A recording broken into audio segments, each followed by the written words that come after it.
ये आकाशवाणी देहरादून है। अब आप नीता कांडपाल से प्रादेशिक समाचार सुनिए। पहले मुख्य समाचार। मुख्यमंत्री पुष्कर सिंह धामी ने आज हरिद्वार में विकास कार्यों की जानकारी लेते हुए अधिकारियों को शहर में हो रहे जल भराव की समस्याओं को दूर करने के निर्देश दिए। केंद्र सरकार ने नमामि गंगे परियोजना के तहत राज्य को जल प्रदूषण नियंत्रण और गंगा तटों पर जन सुविधा विकसित करने के लिए 43 करोड़ रुपए की मंजूरी दी। राज्य विधानसभा का दूसरा सत्र 7 जून से गैरसैंण के भराड़ीसैंण में आहूत किया जाना प्रस्तावित है। और मुख्य सचिव डॉक्टर एस.एस. संधू ने अंतर्राष्ट्रीय योग दिवस की तैयारियों को लेकर अधिकारियों को आवश्यक दिशा निर्देश दिए। स्वाधीनता के 75वें वर्ष के उपलक्ष्य में आजादी का अमृत महोत्सव के अंतर्गत आकाशवाणी समाचार देहरादून ने स्वाधीनता संग्राम और उसके गौरवशाली इतिहास पर विशेष प्रश्नोत्तरी कार्यक्रम शुरू किया है। इसे प्रत्येक बुधवार और बृहस्पतिवार को शाम 6:30 बजे क्षेत्रीय समाचार बुलेटिन में शामिल किया जा रहा है। श्रोता अपने उत्तर अमृत महोत्सव क्विज ddn@gmail.com पर ईमेल अथवा मोबाइल नंबर 9837192022 पर व्हाट्सएप या मैसेज के माध्यम से भेज सकते हैं। सबसे पहले सही जवाब देने वाले श्रोता को आकाशवाणी देहरादून की ओर से प्रमाण पत्र दिया जाएगा। हमारा कल का प्रश्न था, भारत छोड़ो का नारा किसने दिया था? प्रश्न का सही उत्तर है यूसुफ मेहरेली। आकाशवाणी समाचार देहरादून को देश भर के साथ ही प्रदेश भर से प्रश्न के उत्तर मिले हैं। हमारे आज के भाग्यशाली विजेता हैं महाराष्ट्र के मुंबई से चंद्रभानु पटनायक। मुख्यमंत्री पुष्कर सिंह धामी ने आज हरिद्वार में विकास कार्यों की जानकारी लेते हुए अधिकारियों को शहर में हो रहे जल भराव की समस्याओं को जल्द दूर करने के निर्देश दिए। श्री धामी ने चार धाम और आने वाली कांवड़ यात्रा को लेकर अधिकारियों से पुलिस और पार्किंग व्यवस्था की भी जानकारी ली।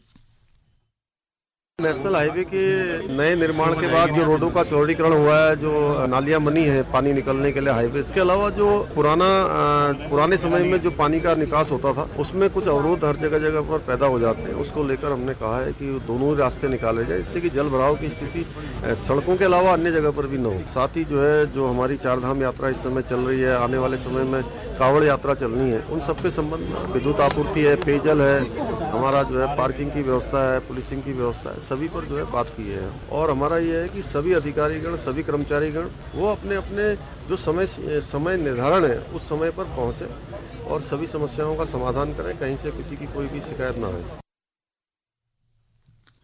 केंद्र सरकार ने उत्तराखंड को नमामि गंगे परियोजना के तहत गंगा नदी जल प्रदूषण नियंत्रण और गंगा तटों पर जन सुविधा विकसित करने के लिए लगभग 43 करोड़ रुपए की 4 परियोजनाओं को मंजूरी दी है, जिसके लिए मुख्यमंत्री पुष्कर सिंह धामी ने प्रधानमंत्री नरेंद्र मोदी और केंद्रीय जल शक्ति मंत्री गजेंद्र सिंह शेखावत का आभार व्यक्त किया है। उद्योग कौशल और विकास मंत्री सौरभ बहुगुणा ने कहा है कि सेवायोजन विभाग को आउटसोर्स एजेंसी के रूप में विकसित किया जाएगा। उन्होंने आज देहरादून में कौशल विकास एवं सेवायोजन विभाग के अधिकारियों की बैठक में यह बात कही। श्री बहुगुणा ने सेवायोजन, कार्मिक एवं वित्त विभाग के अधिकारियों से आउटसोर्स एजेंसी बनाने को लेकर चर्चा की और जल्द ही प्रस्ताव बनाने के निर्देश दिए। मुख्यमंत्री पुष्कर सिंह धामी ने देहरादून में बजट पूर्व संवाद कार्यक्रम में कहा कि प्रदेश के बजट को आम जन और विशेषज्ञों से मिले सुझावों के आधार पर सर्वग्राही बनाया जाएगा। श्री धामी ने कहा कि नागरिकों के सपनों को साकार करने में बजट की महत्वपूर्ण भूमिका होती है। बजट में सरकार आम जनता के साथ ही विभिन्न क्षेत्रों के विशेषज्ञों की भागीदारी सुनिश्चित करना चाहती है। इस मौके पर वित्त मंत्री प्रेमचंद्र अग्रवाल ने कहा कि संवाद कार्यक्रम से अच्छा बजट बनाने में मदद मिलेगी। वहीं समाज की अंतिम पंक्ति में खड़े व्यक्ति के विकास की परिकल्पना इससे साकार होगी। बजट पूर्व संवाद कार्यक्रम में उद्योग, व्यापार, होटल, पर्यटन, कृषि आदि विभिन्न क्षेत्रों के विशेषज्ञों ने अपने अहम सुझाव दिए। प्रधानमंत्री नरेंद्र मोदी के कार्यकाल के 8 साल पूरे होने के उपलक्ष्य में भारतीय जनता पार्टी सेवा, सुशासन और गरीब कल्याण के रूप में मनाएगी। आज ये जानकारी देते हुए भाजपा के प्रदेश उपाध्यक्ष देवेंद्र भसीन ने बताया कि 30 मई से 15 जून देश भर के साथ ही राज्य में बूथ स्तर तक विभिन्न कार्यक्रम आयोजित किए जाएंगे। उन्होंने कहा कि कार्यक्रम के जरिए प्रधानमंत्री नरेंद्र मोदी के नेतृत्व में हुए जन कल्याणकारी योजनाओं का प्रचार प्रसार करते हुए लाभान्वित और जरूरतमंद लोगों को इससे जोड़ा जाएगा। मुख्यमंत्री के विशेष प्रमुख सचिव अभिनव कुमार ने आज हल्द्वानी के गौलापार स्थित अंतर्राष्ट्रीय स्टेडियम और स्पोर्ट्स कॉम्प्लेक्स का निरीक्षण किया। उन्होंने खेल विभाग के अधिकारियों को अगले 6 महीने के भीतर स्टेडियम के अधूरे कार्यों को पूरा करने को कहा।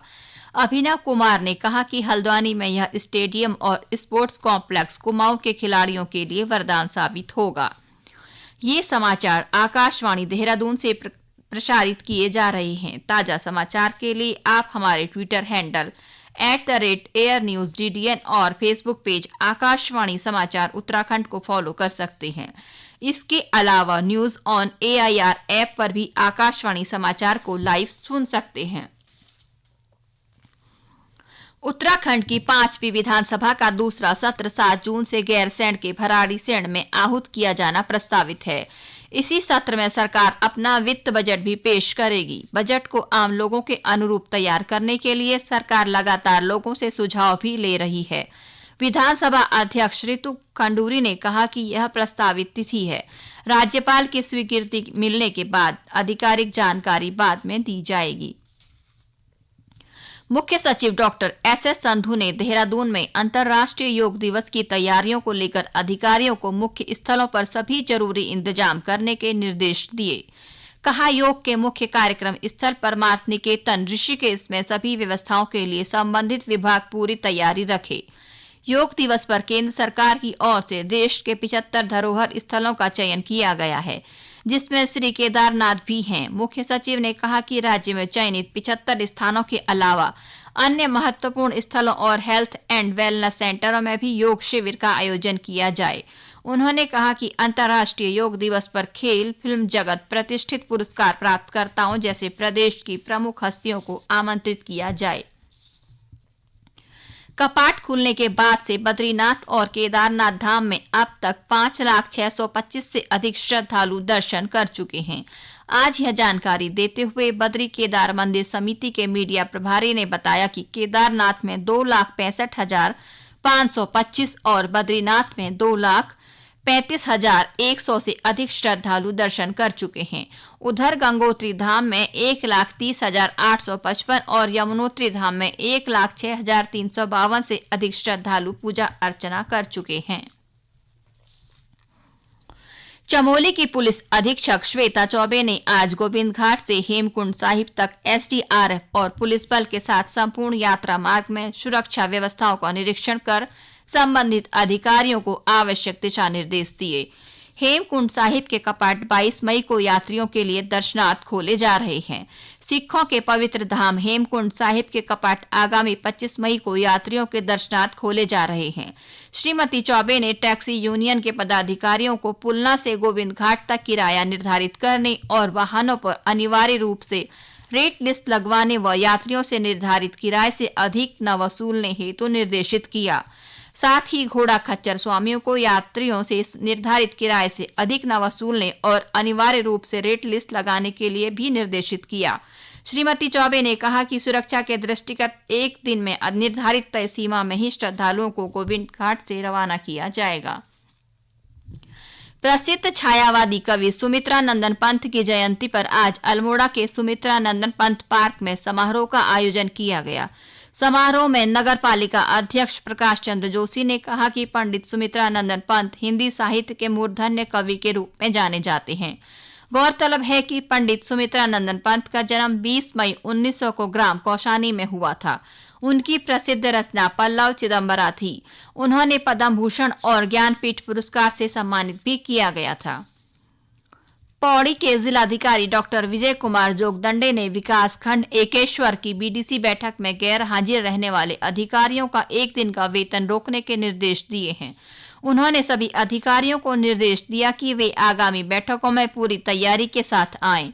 उन्होंने क्षेत्र के जनप्रतिनिधियों से कहा कि वे बैठक से 15 दिन पूर्व शिकायतों का रोस्टर बनाएं और ब्लॉक मुख्यालय को प्रस्तुत करें, ताकि संबंधित अधिकारी शिकायतों का बैठक में लिखित जवाब दे सकें। बागेश्वर जिले को जिला कौशल विकास योजना के क्षेत्र में नवाचार और बेस्ट प्रैक्टिसेज के लिए केंद्र सरकार द्वारा जिला कौशल विकास योजना पुरस्कार के लिए चुना गया है। जिलाधिकारी विनीत कुमार ने जिला कौशल विकास योजना का ऑनलाइन प्रेजेंटेशन किया था, जिसे केंद्र सरकार ने नवाचार और सर्वोच्चतम कार्य मानते हुए पुरस्कार के लिए चयन किया है। पुरस्कार आगामी 9 जून को नई दिल्ली में शिक्षा एवं कौशल विकास मंत्री भारत सरकार धर्मेंद्र प्रधान द्वारा प्रदान किया जाएगा। और अब एक नजर मौसम पर। मौसम विभाग ने पश्चिमी विक्षोभ के चलते 21 मई को बारिश का येलो अलर्ट जारी किया है। पूर्वानुमान के अनुसार राज्य के पर्वतीय क्षेत्रों में कहीं कहीं गर्जन के साथ ओलावृष्टि होने और आकाशीय बिजली चमकने का अनुमान है और कुछ जगहों पर तेज बौछारें भी पड़ सकती हैं। वहीं राज्य के मैदानी क्षेत्रों में कहीं कहीं झक्कड़ चलने की भी आशंका है। अंत में मुख्य समाचार एक बार फिर। मुख्यमंत्री पुष्कर सिंह धामी ने आज हरिद्वार में विकास कार्यों की जानकारी लेते हुए अधिकारियों को शहर में हो रहे जल भराव की समस्याओं को दूर करने के निर्देश दिए। केंद्र सरकार ने नमामि गंगे परियोजना के तहत राज्य को जल प्रदूषण नियंत्रण और गंगा तटों पर जन सुविधा विकसित करने के लिए 43 करोड़ रुपए की मंजूरी दी। राज्य विधानसभा का दूसरा सत्र 7 जून से गैरसैंण के भराड़ीसैंण में आहूत किया जाना प्रस्तावित है। और मुख्य सचिव डॉक्टर एस.एस. संधू ने अंतर्राष्ट्रीय योग दिवस की तैयारियों को लेकर अधिकारियों को आवश्यक दिशा निर्देश दिए। इसी के साथ प्रादेशिक समाचार समाप्त हुए। नमस्कार।